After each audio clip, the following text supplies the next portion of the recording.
Dan istilah-istilah yang dikondisikan untuk disatukan. Allah berkata, Allah na'budu illallah, jangan menyembah selain kepada Allah. Ini yang ingin katakan. Kau ingin berdialog, dialog.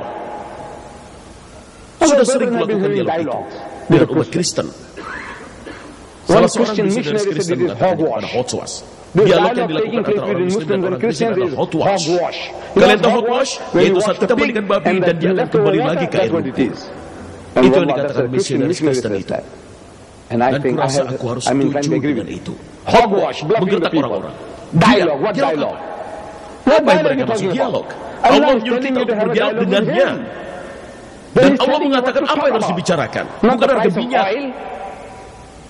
Dan juga bukan para wanita. Semua dapat kalian bicarakan kapanpun kalian ingin membicarakannya. Tapi Allah mengatakan apa yang harus kita bicarakan. Nomor satu, Allah na'budu illallah. Jangan menyembah selain kepada Allah. Bicara tentang itu. Allah bilang bicara tentang itu. Orang Kristen tidak memiliki Tuhan. Siapa Tuhan mereka? Apakah Bapa dan Roh Kudus? Jadi katakan kepada mereka, wala taqulu tsalasa. Janganlah bicara tentang Trinitas. Intahu khairul lakum. Jadi hentikan itu, lebih baik itu untukmu. Innallahu illahu wahid. Untuk Allah adalah Allah yang satu, bukan tiga dalam satu atau dalam tiga. Dia mengatakan apa yang harus dibicarakan. Tapi surat itu, pesan yang tertutup debu itu di Istanbul. Ya, Istanbul. Dan pesan yang tertutup debu di rumah kita. Setiap rumah orang Muslim, aku tidak bisa bayangkan rumah Muslim yang tidak memiliki Al-Quran. Tidak bisa aku bayangkan. Kau Muslim dan kau tidak punya Quran di rumahmu, kau harus punya. Harus ada Al-Quran. Kau tidak memilikinya di rumah, kau Muslim. Baik kau Bangladesh atau Pakistan, atau orang Sudan, siapapun kau, kita harus punya Al-Quran di rumah kita. Al-Quran itu ada di sana, tapi pesannya tertutup debu. Ini yang menyakitkan pesan itu. Tidak seorang pun pernah gunakan pesan itu. Tidak seorang pun. Saat aku di Mesir, aku minta maaf pada saudara Syekh dari Mesir. Aku tidak bermaksud untuk menyakiti hati siapapun. Aku baru dari Mesir pada bulan Maret lalu. Mereka mengundang sebuah konferensi dakwah. Kalian tahu apa itu dakwah? Dakwah artinya mengundang. Dalam bahasa Urdu dakwah artinya datang untuk minum teh, dakwah. Atau saat seorang ibu suci yang datang di pernikahan dengan damai, kami menyebutnya dakwah. Tapi saat kita mengatakan konferensi dakwah, kita bicarakan propaganda, bukan datang untuk makan, untuk setegir teh. Ya, dakwah memang digunakan. Dalam bahasa kami mengatakan dakwah. Dalam bahasa Urdu juga dakwah. Konferensi dakwah ini berarti propaganda Islam. Jadi bicarakan tentang masalah itu saja. Bagaimana kita bisa berdakwah? Dan aku di sana selama seminggu. Dakwah. Tanpa satu pun tentang dakwah. Bobok kosong. Maafkan aku. Dia adalah murid tuaku. Dia begitu baik pada aku dan aku tidak begitu terhadap tidak satu pun bicara tentang dakwah. Tidak satu. Husni Mubarak juga datang. Muda yang tampan. Aku rasa dia adalah pemuda yang paling tampan dari kita semua. Setidaknya bagiku. Dia yang paling tampan. Dan dia berpidato. Dia berbicara dengan bahasa Arab yang indah walaupun aku tidak mengerti bahasanya. Indah sekali. Allah. Benar. Sangat-sangat indah. Benar. Ya. Hussein. Ternyata itu datang dari jalan. Tampan. Ya, dia memang tampan.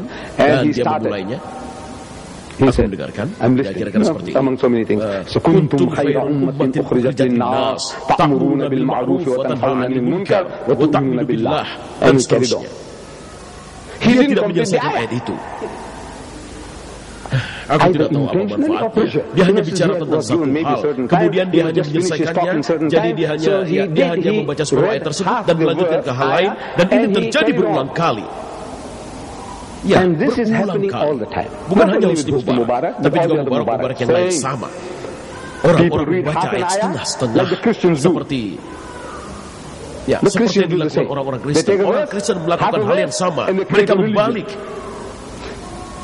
Mereka bilang orang berdosa tidak baik. Bukan begitu. Aku bilang itu hanya satu kata dari seluruh kalimat. Lengkapi kalimat itu dan dia tidak melakukannya. Dan orang Muslim melakukan hal yang sama. Dia mengakhiri dengan waktu minuna billah. Yang harus dikatakan selanjutnya adalah kuntum khairan ummatin ukhrijat lin-nas, kalian adalah golongan terbaik dari seluruh manusia, ta'muruna bil ma'ruf wa tanhauna 'anil munkar, karena kalian menikmati berbuat baik dan tidak melakukan hal yang salah. Itu yang membuat menjadi golongan terbaik. Wa tu'minuna billah, beriman dan tunduklah pada Allah. Itu baru separuh ayat. Yang separuh lagi, mana yang separuh lagi? Tidak ada yang membaca, tidak ada yang mengemukakannya. Di mana solusinya saat ada masalah? Dia bilang, walau aman ahlul kitab lakana khairul lahum. Tapi jika mereka yang sesat, berarti orang Yahudi dan Kristen, jika mereka membaca separuh pesan ini, mereka lebih baik daripada jika kau yang lebih baik. Minhumul mu'minuna, di antara mereka ada orang yang baik. Mau percaya itu? Aku tidak mau. Maka Allah bilang begitu. Di antara mereka, di antara orang Yahudi, dan di antara orang Kristen, Allah berkata di antara mereka ada orang-orang mukmin, orang-orang yang percaya. Waksarahumul fasiqun, tapi mayoritas dari mereka mencari kesempatan untuk menjadi pendosa. Ya, mereka adalah pelanggan kalian. Orang-orang pertama yang dapat kita bagi pengetahuan kita. Jadi, Nabi kita Al-Karim sallallahu alaihi wasallam mengatakan, kirim pesan itu dengan ayat di dalamnya di rumah kita. Dia berdebu sama dengan yang ada di museum. Dan tidak ada satupun yang ingin membawa keluar dari debu itu. Ini pengalamanku di Mesir.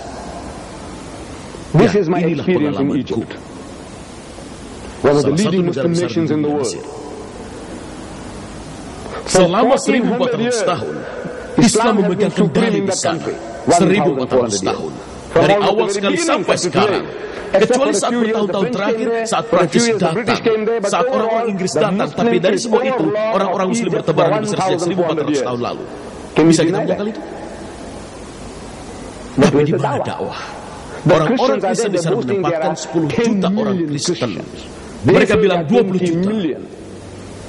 Orang Kristen bilang mereka menempatkan 20 juta umat Kristen di Mesir. Orang-orang Muslim di sana hanya 10 juta. Menurutku itu sepadan. Dengan 10 juta kita seimbang. Tapi jika yang 10 juta tidak berada dalam satu kendali, yang 20 juta akan mendapatkanmu. Aku harus bersimpati kepadamu. Tapi dari yang 10 juta, apa yang mereka lakukan? Mereka menghancurkan kalian dan akan seperti Opsen Bebek Benedek satu. Aku pergi ke konferensi dakwah. Aku dijanjikan bahwa akan ada orang yang bersama aku saat aku sampai di sana. Wadidat, tidak ada yang perlu dikhawatirkan. Aku bilang aku dari Afrika Selatan dan orang-orang yang tidak menyukai aku karena pasporku, ini bukan salah. Ya bukan salah. Aku bisa apa? Tidak ada yang perlu dikhawatirkan. Kami hanya menjaga Anda. Jadi aku mendarat di Kairo, Al-Qahira. Dan orang dari Al-Karim Azhar, dia datang dan melihatku dari pesawat. Dia bilang, cepat-cepat akan ada banyak orang yang harus diurus. Dia melalui orang di sampingku, padahal aku berada persis di depannya. Jadi aku mendapat perlakuan VIP. Jadi aku menunggu di sana, dia ambil pasporku dan anakku dan dia pergi. Dan aku terus menunggu. Sementara antrian semakin pendek. Dan saat barisan itu habis, aku masih di sana. Aku adalah tamu. Ya, aku adalah tamu VIP. Kemudian dia datang dan bilangku duduk dan menunggu. Tidak masalah, aku akan duduk dan menunggu. Dia datang setengah jam kemudian dan berkata, ini Zaditya, sekarang waktunya dia. Dan terima kasih. Ini urusannya. Jadi dia pergi dan dia kembali setengah jam. Berarti sudah 1 jam kami berdua. Tidak ada yang bisa kulakukan lagi sekarang. Jadi 1 jam kemudian dia datang dan bilang $40. Bertanya untuk apa? 20 anakmu, 20 untukmu. Jadi berikan $40. Setelah itu dia pergi. Ini untukmu dan ini untuk anakmu. Dan begini, ini bukan Mesir yang dulu. Ya, bukanlah Mesir yang dulu. Itu segar, kata-katanya baik, bahasa Inggrisnya bagus, akan tetapi lidah Mesirnya begitu nyata. Aku bisa mengenalinya.